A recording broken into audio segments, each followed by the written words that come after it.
Hoy en Cara a Cara analizamos los temas del día, la elección del auditor. También el Bester Gordillo deja la cárcel, hay nuevo titular en la FEPADE y que se pospone la elección de fiscal anticorrupción. En cabina nos acompaña el ombudsman Alfonso Hernández Barrón. Comenzamos. A partir de este momento, estamos cara a cara con la política y sus protagonistas. Cara a cara con los temas sociales y económicos. Cara a cara con la agenda de Jalisco. En esta mesa caben todas las ideas. Promomedios Radio presenta Cara a Cara con el periodista Enrique Tusain.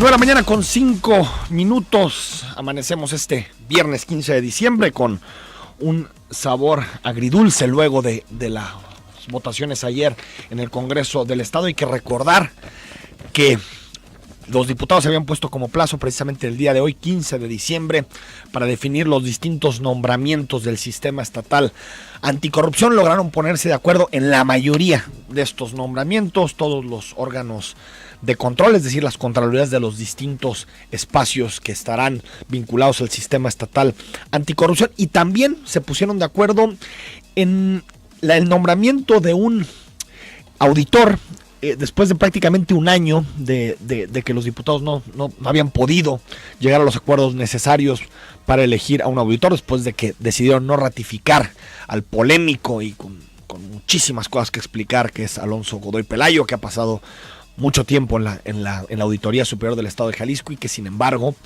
digamos que ha dejado muchas cosas en el tintero. Se ha mimetizado por completo con los poderes políticos que supuestamente tenía que supervisar, y en lugar de Alonso Godoy quedó una encargada de despacho que ha llevado la Auditoría Superior del Estado hasta este momento. Sin embargo, los diputados lograron ponerse de acuerdo para nombrar a Alejandro Ortiz Ramírez. Hay que decir que Alejandro Ortiz Ramírez fue el mejor evaluado por el Comité de Participación Social del Sistema Estatal Anticorrupción, y Alejandro Ortiz, si uno revisa su trayectoria, ha estado en la Auditoría Superior de la Federación, uno de los pocos entes realmente autónomos que tenemos en este país. Lástima que la Auditoría Superior de la Federación no tiene dientes bien afilados para ir contra los corruptos, ir contra los gobernadores, y se la pasa detectando anomalías, pero hasta ahí puede llegar la auditoría por sus facultades. Y si revisamos también la trayectoria de Alejandro Ortiz, aparte de ser el mejor calificado por el comité, hay que decir que tiene muchas publicaciones sobre el tema. Yo en la mañana revisaba algunas sobre instituciones, sobre fiscalización. Entonces me parece que los diputados actuaron de forma responsable en este nombramiento, llegaron a los acuerdos necesarios y con 35 votos a favor, el Pleno aprobó que Jorge Alejandro Ortiz Ramírez sea el auditor superior del Estado de Jalisco. Ahora le toca una chamba durísima, porque tiene que desmontar a profundidad y de golpe todas esas estructuras de vicio que deja Alonso Godoy Pelayo y quien le tocó encargarse del despacho de la auditoría en estos últimos meses. Ahora sí que un nombramiento positivo, pero que no oculta que también les faltó a los diputados avanzar en otro nombramiento, los diputados locales de Jalisco, que es el del fiscal anticorrupción. Todo parecía indicar que se estaban llegando a los acuerdos necesarios para que fuera Gerardo Ignacio de la Cruz Tobar. Usted lo conoce, ha estado aquí con nosotros en Cara a Cara, en otros espacios de Zona 3 Noticias. Es un académico de la Universidad Panamericana, no ha tenido representación política en ningún lado, tampoco ha participado en ningún gobierno, especialista en derecho penal, ha estado aquí hablando con nosotros de prisiones, de muchos temas de la cadena judicial, y bueno, se entramparon las negociaciones. El PRI defendió hasta el final a Verónica Isabel Bartres Jiménez, que tiene un pasado en el gobierno del estado, por lo tanto le restaba autonomía, y por más que está bien calificada por el Comité de Participación Social, salió alto en las calificaciones, pues tenía este pasado de haber sido funcionaria en distintos espacios, Fiscalía, Contraloría, y por lo tanto podría tener un problema de conflicto de interés, como lo analizamos ayer aquí en nuestra mesa de análisis de los jueves. Y quedaba la posibilidad de que fuera Gerardo Ignacio de la Cruz. Al final no hubo acuerdo y los diputados cedieron 10 días más para poder aprobar este nombramiento.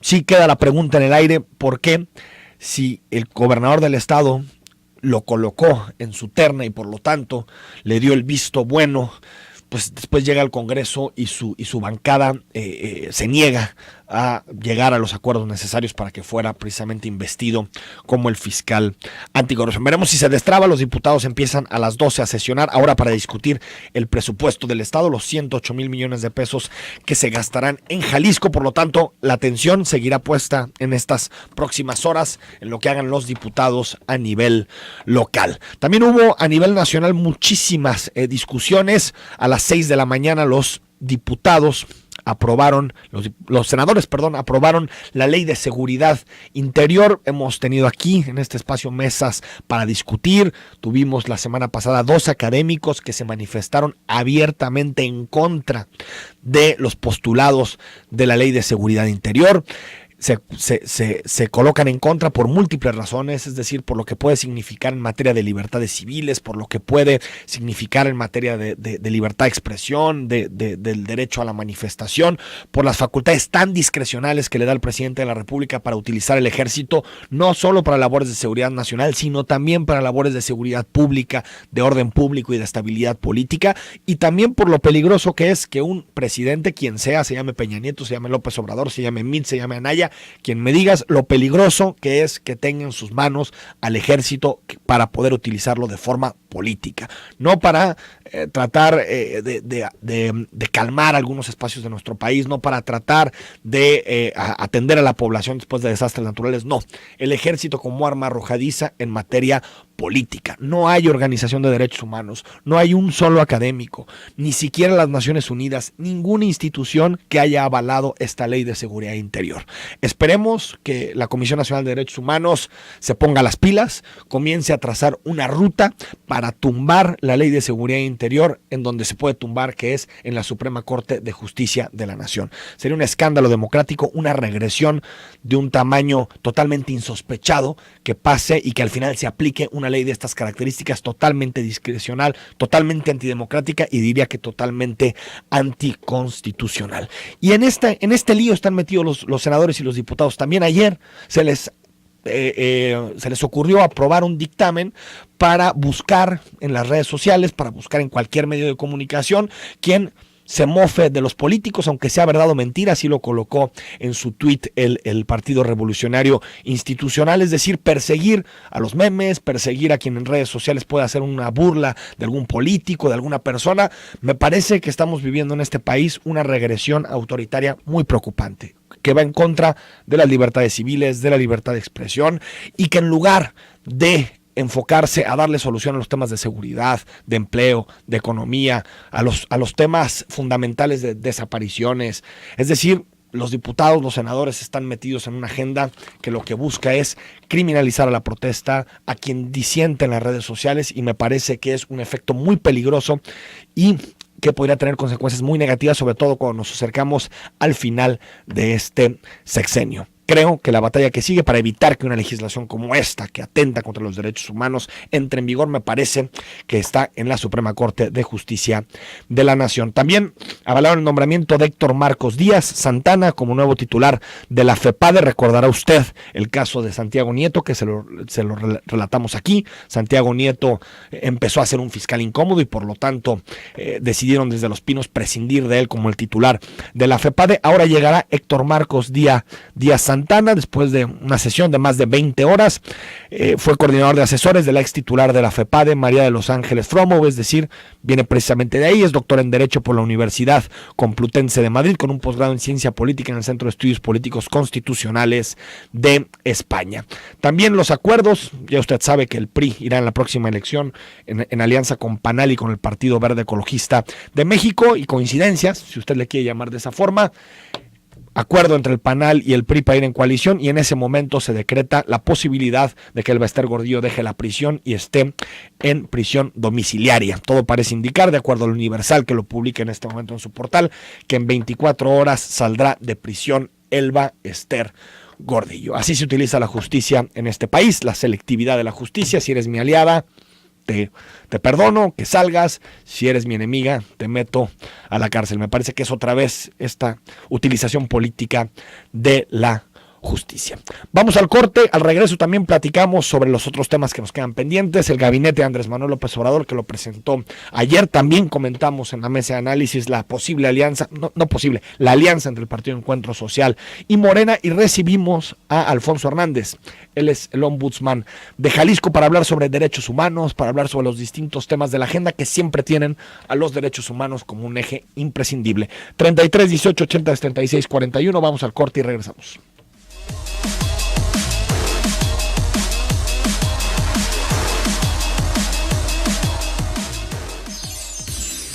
Valoremos la paz y la generosidad esta Navidad.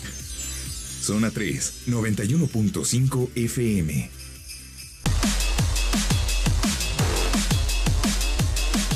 Nueve de la mañana con 20 minutos, participa con nosotros. ¿Te gustó la designación del auditor? ¿Te parece alguien confiable para supervisar y fiscalizar las cuentas públicas? ¿Qué opinas de la Ley de Seguridad Interior? ¿Consideras que es un riesgo para los derechos humanos? Y hablando de derechos humanos, saludamos a Alfonso Hernández Barrón, presidente de la Comisión Estatal de Derechos Humanos. Ombudsman, buenos días. Muy buenos días, estimado Enrique, y saludo a todo el auditorio de Cara a Cara. Un placer estar nuevamente en estos micrófonos. ¿Te preocupa la Ley de Seguridad Interior? Definitivamente. Ombudsman. Y definitivamente estamos en contra de que se haya aprobado hace apenas unas cuantas horas. Me parece que el Estado mexicano no ha comprendido y no ha dimensionado justamente los compromisos que ha adquirido en materia de derechos humanos. Entonces este es un riesgo latente para los derechos humanos definitivamente. ¿Crees que, tú conoces muy bien los temas jurídicos, crees que un posible recurso de la Comisión Nacional de Derechos Humanos pueda detener la Ley de Seguridad Interior, de acuerdo a cómo ha fallado la Suprema Corte en este tipo de temas? Bueno, pues lo cierto es que se tiene que presentar ese recurso, que puede ser una acción de inconstitucionalidad, que sería la ruta jurídica que ahora tenemos, que a esto también hay que decirlo, ahora con este nuevo modelo jurídico en materia de derechos humanos tenemos un método para impugnar justamente este tipo de decisiones, y apelamos en la Corte existan razones, argumentos con la mayor precisión técnica que permita aclarar precisamente cómo existen estos riesgos, más allá del discurso político que en más de alguna ocasión ha tocado los temas de seguridad.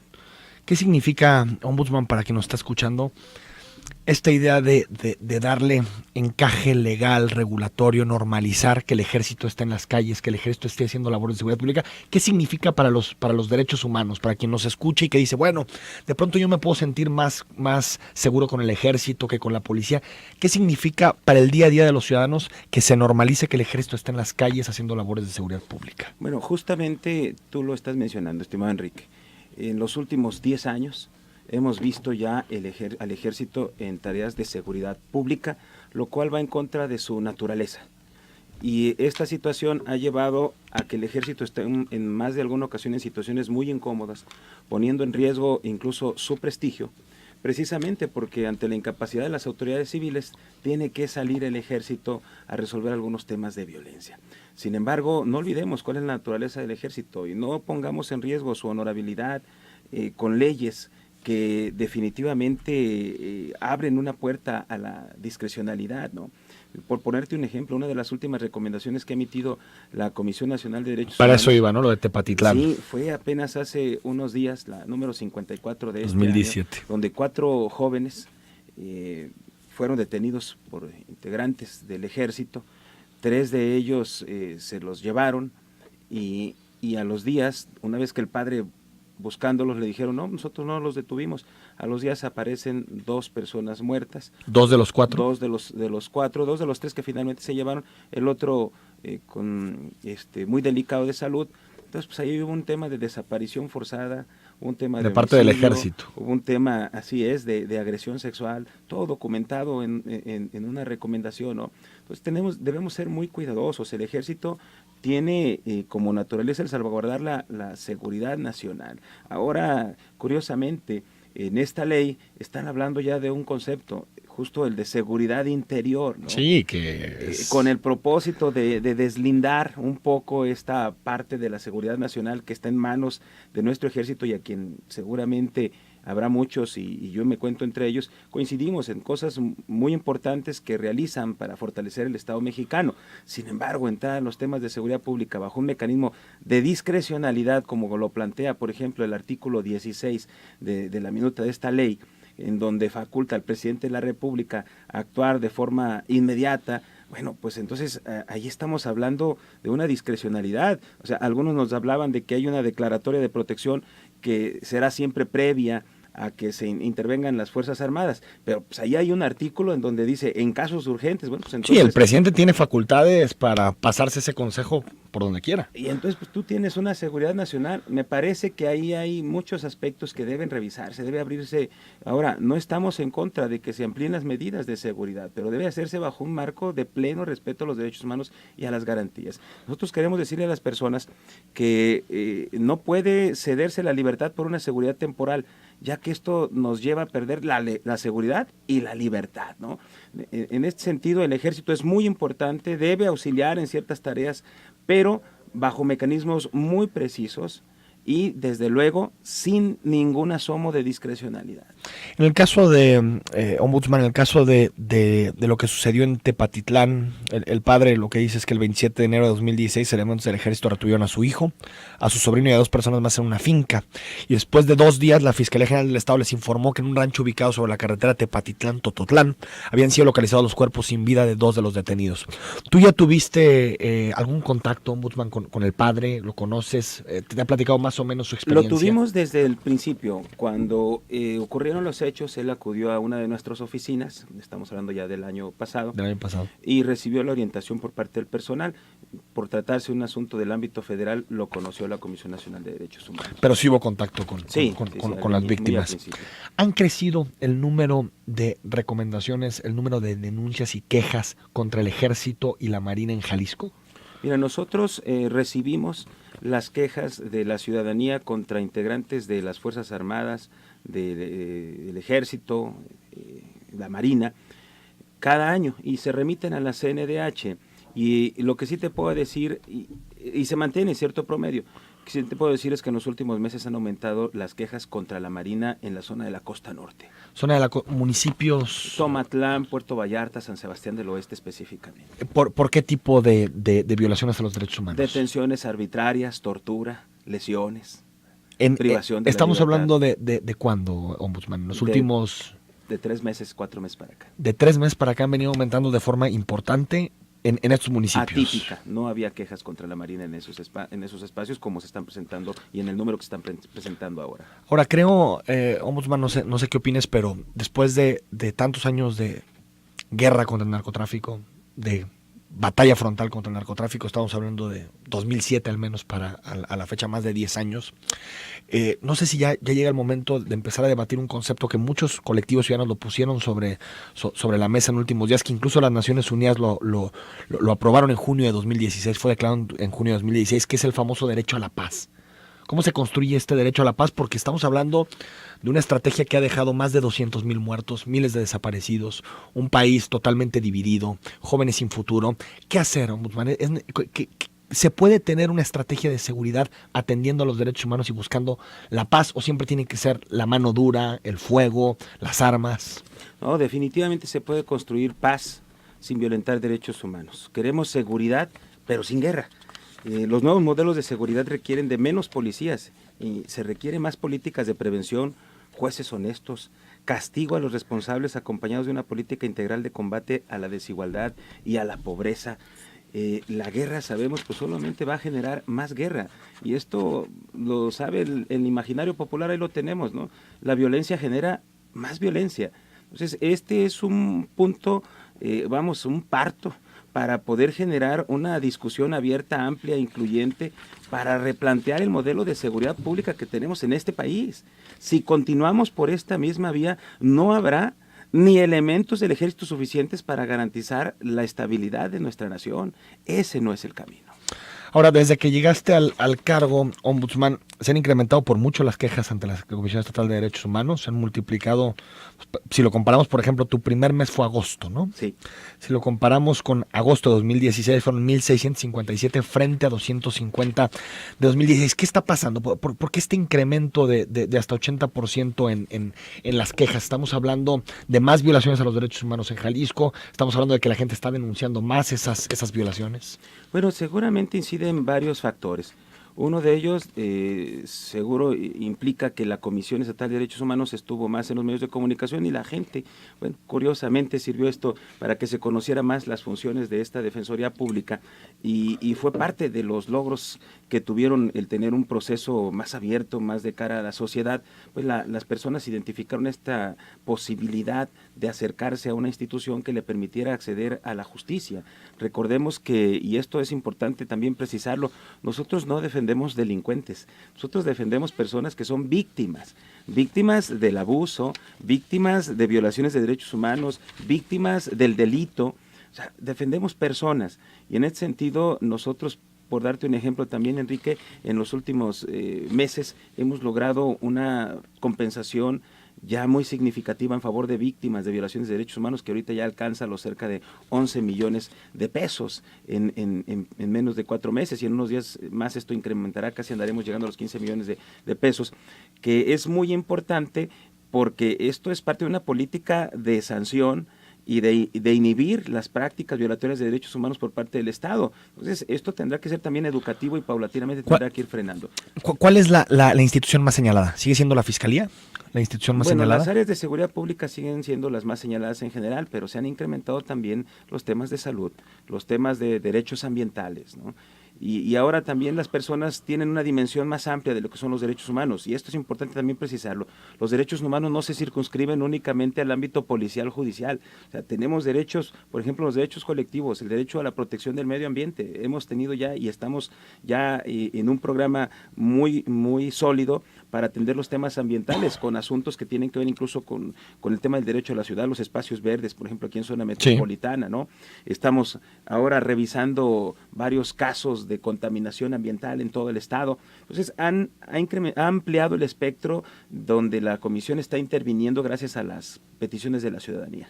Vamos al corte, estamos con Alfonso Hernández. Escríbenos, mándanos un comentario, una pregunta al 33 18 80 76 41.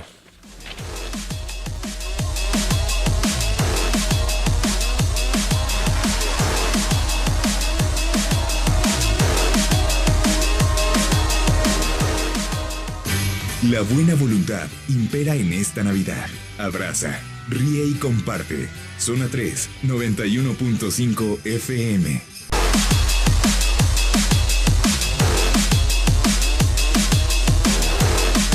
Estamos de regreso, cara a cara, platicando con Alfonso Hernández. Iba a decir nuevo ombudsman, pero después me van a criticar con eso de los nuevos pesos, que también tenemos como 4 años diciéndole. Más bien ya ombudsman, presidente de la Comisión Estatal de Derechos Humanos. Me gustaría preguntarte, ombudsman, por algunos casos en particular, que me des tu punto de vista. ¿Qué te pareció o qué te parece más bien en términos de si respeta o no derechos humanos los operativos que se hacen en Zapopan contra los autos robados? ¿Te parece que violan derechos humanos? Definitivamente, y así lo señalamos, hicimos un pronunciamiento y cada autoridad tiene que hacerse responsable de sus actuaciones. Es decir, Zapopan está incumpliendo. Zapopan está haciendo una política pública que no protege los derechos humanos y no ha demostrado que tenga resultados concretos de combate a la delincuencia. Es decir, Pablo Lemus en este momento, porque nos dijo aquí, no nos importa lo que piensen otros, yo supongo que refiriéndose a la Comisión de Derechos Humanos, nosotros vamos a seguir con este operativo que nos está dando resultados. Es decir, tú dices, no está dando resultados y aparte está violando los derechos humanos de las personas que transitan, atentan contra el libre tránsito. ¿Cuál es el derecho humano que se viola? Y precisar también, Enrique, no soy de estridencias y no voy a entrar a una pelea pública con ningún actor político. Lo único que sí tenemos que señalar es que actuaciones de ese tipo, operativos de ese tipo, no están acordes con la protección de los derechos humanos, son ilegales y en consecuencia quienes los implementen, quienes los impulsen tendrán que hacerse responsables en un momento dado que llegue una resolución. De tal manera que ahí el llamado es, queremos, como ya lo venimos afirmando, seguridad pública con un enfoque de respeto a los derechos humanos. ¿Qué opinas de lo que está pasando en el Ayuntamiento de Guadalajara con estos manifestantes en contra del nuevo modelo de Calandrias? Tengo entendido que la comisión ya intervino en el tema.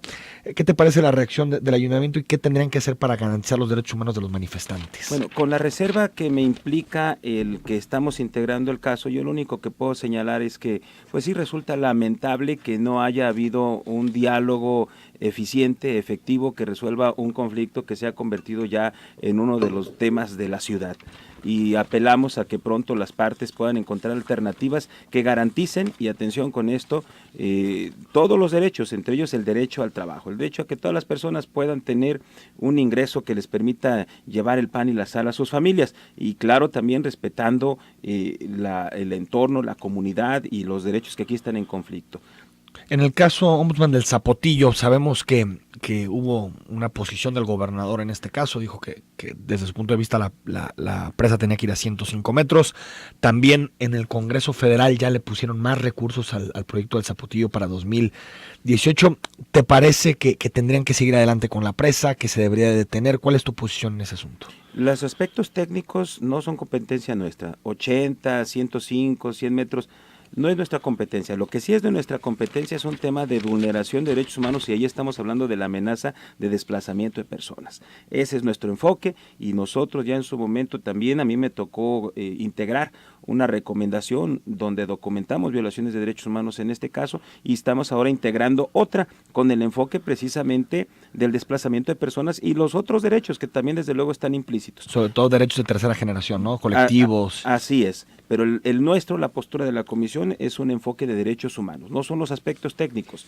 Sobre eso han debatido mucho, y si nos fuéramos sobre esa línea, habría también, y lo estamos haciendo nosotros, analizando las políticas públicas que se están realizando para la gestión integral del agua en todo el estado, y particularmente en zona metropolitana, revisar cómo estamos aquí utilizando nuestra agua. Entonces, ¿sí están preparando otra recomendación? Bueno, estamos haciendo otra investigación. Otra investigación que podría derivar. Pudiera derivar, va a ser una resolución, pero puede ser una recomendación, puede ser un archivo, o sea, es algo que no puedo decir ni anticipar, porque es un proceso en donde tenemos que cumplir ciertas etapas. Fue una buena noticia en su momento, ombudsman, que el gobernador se comprometiera a la Fiscalía de Búsqueda de Desaparecidos, de personas desaparecidas. Se nombró a su primera titular en su momento, a Teresa Medina. Sin embargo, duró un mes en el cargo y dijo adiós. Nunca dio la cara pública, más bien fue la Fiscalía la que dijo que era por motivos de salud. Me parece, ombudsman, que faltan explicaciones, pero más allá de eso, digamos, ¿cómo explicar esto que sucedió con Teresa Medina, y si crees que es un pasito atrás en esta tarea de la búsqueda de desaparecidos? Yo parto de un viejo adagio institucional. Las personas se van, las instituciones quedan. Y aquí para nosotros lo importante es el proceso de atención a las víctimas de este terrible mal. Y nosotros vemos que fue positiva la creación de esta fiscalía.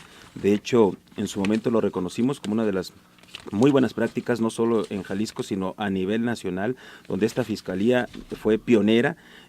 Sin embargo, ahora lo que se requiere es que llegue a su mejor versión, y para eso se requieren los recursos suficientes para que puedan operar todas las áreas que fueron contempladas en su diseño. Señalar también que no todo depende de una persona. Ahí hay más especialistas que se integraron mediante un proceso amplio y que a nosotros nos dan cierta certeza, están sosteniendo diálogos con las víctimas, que eso para también nosotros es muy, muy importante, pero en este momento, y como lo he reiterado en las últimas semanas, el llamado es a que se destinen los recursos suficientes para garantizar los derechos humanos, particularmente de los sectores más vulnerables, que hoy por hoy se llaman las familias, las personas que están buscando a un familiar desaparecido. Entonces, ni un solo peso se le debe regatear a esta fiscalía. Esperemos que en la aprobación del presupuesto así se contemple. En agosto, Alfonso Hernández, llegaste al cargo como nuevo ombudsman, y habían múltiples diagnósticos sobre lo que pasaba en la Comisión Estatal de Derechos Humanos, que era una institución obesa, con altísimos salarios y con muchísimas prestaciones, que era una institución cooptada por los partidos políticos y sus cuotas. ¿Qué has hecho para combatir estos dos temas en específico? Una institución que se percibe como obesa y lejana a los ciudadanos, y segundo, el asunto de las cuotas partidistas. Bueno, primero que nada, hemos tratado de lanzar los mensajes con una mayor eficacia, porque se tenía una percepción errónea de lo que era la Comisión Estatal de Derechos Humanos. En nuestra institución hay hombres y mujeres con trayectorias muy limpias, muy importantes, gente que realiza su trabajo todos los días con un gran compromiso, que incluso en más de alguna ocasión se exponen su integridad física, su seguridad personal, y que pues lamentablemente en los modelos institucionales tradicionales pues se ve que todo gira en torno a una persona. Esta institución es una institución de cerca de 300 hombres y mujeres que todos los días están haciendo cosas en favor de personas. Por ejemplo, les doy un dato. En este momento, en los distintos distritos judiciales de nuestro estado, hay alguien de la Comisión Estatal de Derechos Humanos acompañando a víctimas en algún proceso penal. Hemos estado acompañando en gestiones, localizando personas. Es una institución que impacta en la cotidianidad más de lo que la gente a veces conoce. Entonces, no hay esa idea, me parece que era errónea, y esperemos seguir trabajando. Partidistas para no hay, irlo ¿no, superando. presidente? En cuanto al tema de las cuotas, miren, yo nunca, incluso a todas las personas con las que me ha tocado trabajar, ni siquiera les pregunto su militancia. Pero lo sabes, lo lees, ¿no? ¿De dónde vienen? Lo que veo primero es sus resultados, así, y lo vuelvo a decir públicamente, y se los he dicho a todos mis compañeras y compañeros. Aquí su carta de presentación son los resultados en su trabajo, y la invitación a que cada vez pues se mantengan más alejados de situaciones que no tienen que ver con nuestro trabajo. El asunto es que no sé si los diputados y otros intereses políticos están muy comprometidos por eso. ¿A quién te nombraron de Contralor el día de ayer? Pues alguien que está vinculado a Acción Nacional. ¿Tú crees que hay compromiso por mantener una comisión apartidista, una comisión ciudadanizada? Bueno, pero sin embargo, miren, yo no quiero prejuzgar sobre el nombramiento de la persona que hoy llegó. Digo, yo espero que haya sido la misma línea que siguió para nombrarse al auditor, que me parece que es una persona que está desvinculada de los grupos políticos. Nosotros veremos en la forma en que trabajaremos, si es que finalmente se concreta la llegada de un contralor externo, porque nosotros, digo, y sin que esto implique que nos negamos a que nos auditen, ellos parte, nosotros estamos muy basados en la transparencia. Sin embargo, pues ya está la Auditoría Superior, están los propios mecanismos que establece el Congreso del Estado. Un contralor interno, a mí me parece que si se nombra desde fuera, sí toca la autonomía de la institución. Por eso estamos, y lo comento también, ejercitando algunas acciones que, no obstante que procedan o no, sí deja en claro que para nosotros sí representa un acto de intromisión en la autonomía de la institución.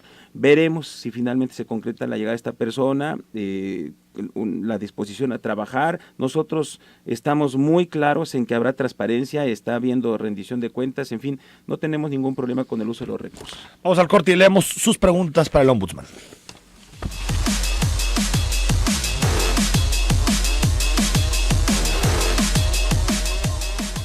Nostalgia del pasado, valor para el presente y optimismo para el futuro. Feliz Navidad, te desea Zona 3, 91.5 FM. 9:53 con 53 minutos. Dice Paul, buena idea suena militarizar las calles con esta seguridad. Solamente agárrense si también se corrompe el ejército. El asunto, Paul, es que pues tenemos muchos casos. Ahorita describíamos el de Tepatitlán Ombudsman, donde pues el ejército, como toda institución humana, llega a abusos y excesos y pasa lo que ha pasado en muchas regiones, ¿no? En los últimos años, con la presencia del ejército, se ha sentido mayor inseguridad, estimado Enrique. Y ahí está la gente para que lo pueda evaluar. José Guadalupe, hola, buenos días. ¿Con qué derecho los policías te revisan tu celular cuando te paran y si no se los das te amenazan? No te pueden revisar tu celular. No, pues es un acto definitivamente de arbitrariedad. 2389, si me puedes mandar, me dice, ya me lo mandó por escrito, ombudsman puro circo, ahí también atentan contra los derechos humanos y más el señor Álvarez Cibrán, lo digo con conocimiento de causa, al final de cuentas son puestos que dependen del presupuesto. 5330. Seguiremos trabajando, definitivamente por ir generando mayor confianza en la ciudadanía. 8603, si las volantas que se hacen en Zapopan son anticonstitucionales, ¿también los retenes de alcoholimetría lo son?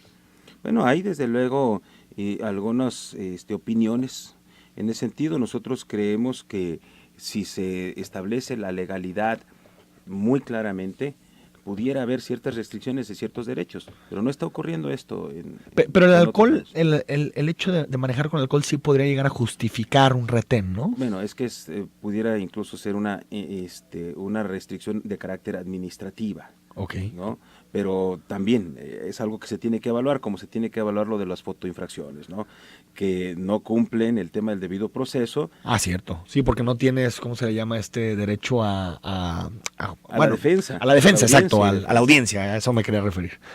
Dice Israel Gómez, buenos días, que Dios nos agarre confesados con los políticos de alcantarilla. Todos ya acabaron con México y con Jalisco, especialmente Peña Nieto.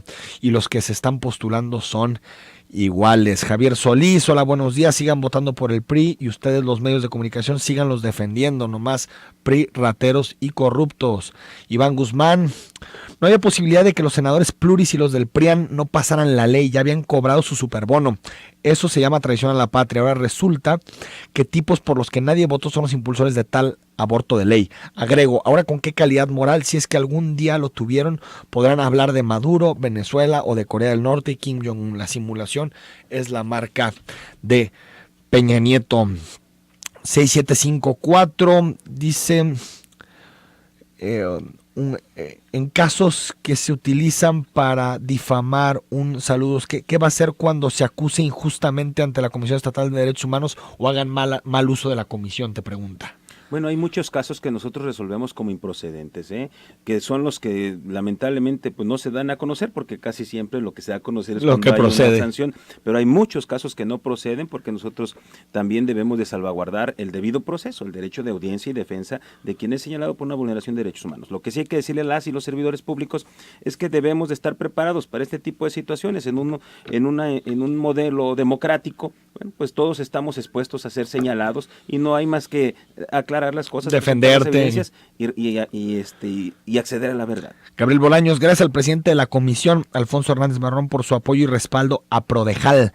Vamos a apoyar para que los derechos humanos lleguen a todo Jalisco, te dice. Sí, hemos trabajado con muchas expresiones de la sociedad civil, Prodejal es una de ellas, y muy inquietos, y esto es algo que estará marcando y que seguirá marcando este periodo de la Comisión de Derechos Humanos. 9597, buenos días, señor Enrique, como siempre es un placer escucharlo, hacen falta más programas como este, felicitarlo a usted y a su invitado. Toda esta ley se hizo porque AMLO va a ganar y van a hacer todo lo posible por quitarlo del poder. Que México despierte, es un verdadero peligro que el ejército se meta, todos sabemos perfectamente de lo que son capaces. 6187, considero muy lamentable la aprobación de la ley de seguridad interior, dándoles una facultad que no le corresponde al ejército. Sin embargo, considero que hay mucha gente muy preparada y que considero que ellos tienen el compromiso con todos los mexicanos para buscar alguna manera legal que podamos unir y echar atrás esta ley, pero tenemos que actuar, es importante. Mucha gente que está de alguna forma indignada por lo que se aprobó a nivel federal, y eso me parece una excelente noticia porque pasó a las 6 de la mañana, hace pocas horas, y hay mucha ciudadanía que entiende los riesgos de una ley de este tipo, ¿no? Oh, y señalarles que, por ejemplo, todas las comisiones de derechos humanos del país se han sumado en una postura de rechazo, al igual que la CNDH y la Oficina de Naciones Unidas en México. Les agradezco también, dice 0853, Leonardo de la Cruz, sus órdenes, saludos al doctor Hernández Barrón y te agradece tu apoyo. 9054, esa ley apesta dictadura, todo lo que decían en 2012 que nos pasaría con AMLO, nos está pasando con Enrique Peña Nieto. 7648, accidente de Guadalajara hacia el aeropuerto bajando al Tapatío, gracias por avisarnos. Pablo Quesada, muchas gracias por tu comentario. 2106, me gustaría decirle al titular de la comisión que revisara mi situación. Me despidieron de la comisión y no he podido encontrar trabajo. Ojalá me pudieran reubicar nuevamente. Es un caso personal, por supuesto que se lo pasamos con todo gusto al presidente. Pero bueno, pues esas son decisiones que se toman en la institución, ¿no? Supongo que prescindiste de algunas personas. Nadie ha sido despedido, Simplemente nos vimos en la necesidad de no renovar algunos contratos porque llegamos con un escenario muy complicado en lo económico y no se ve que vaya a mejorar a corto plazo con el proyecto de presupuesto que enviaron recortado del que nosotros habíamos planteado. ¿Cuánto habían planteado ustedes? Alrededor de 188 millones de pesos. 188 millones de pesos. Y en la práctica, durante los últimos 3 años, el presupuesto de la comisión, que es decir, alrededor de números cerrados 141 millones, pues se ha reducido en un 9%. Eso quiere decir que ni siquiera lo que pedís 180. ¿Y cuánto les pueden aprobar más o menos? No, son alrededor de 146 en términos números 146 redondos. millones de pesos para 2018. Muchas gracias. Ombudsman, nada más nos dicen, buen día, ¿qué seguimiento de la comisión al tema de destrucción de parques y bosques del Nixtiquil? En 5 o 10 segundos. Ombudsman, ¿qué nos vamos? Estamos trabajando en la parte final de una resolución. Muy bien, gracias, Ombudsman. Al contrario, saludos Nos a vamos. todas y a todos. Lunes a las 9 está con nosotros Carlos Lomelí. Martes a las 9 Miguel Castro. Comenzamos a platicar con los aspirantes a la gobernatura. Hasta el lunes.